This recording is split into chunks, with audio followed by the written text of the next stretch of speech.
বিশ্বনবী কাঁদতে কাঁদতে মাথা তুলবেন, বলবেন আল্লাহ, দুনিয়াতে সব নবীরা স্পেশাল দোয়া করেছে, আমি করি নাই, এবার আমি আমার স্পেশাল দোয়াটা করতে চাই, আপনি কবুল করবেন কিনা বলেন।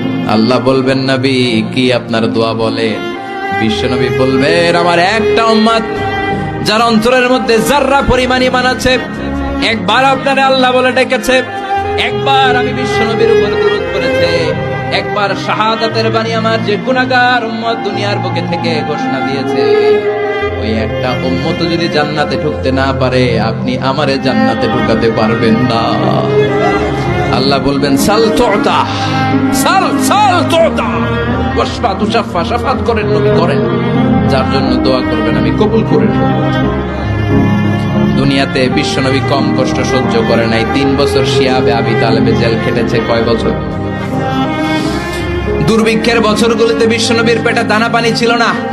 কলিজার টুকরা হাসান হুসাইন কই মাছের মতো ছটফট করেছে, জামিনে ক্ষুধার জ্বালায় বেহুশ হয়েছিল। বিশ্বনবী যদি ওই স্পেশাল দোয়াটা করতেন, জান্নাত থেকে খাবারের বস্তা পাঠিয়ে দিত।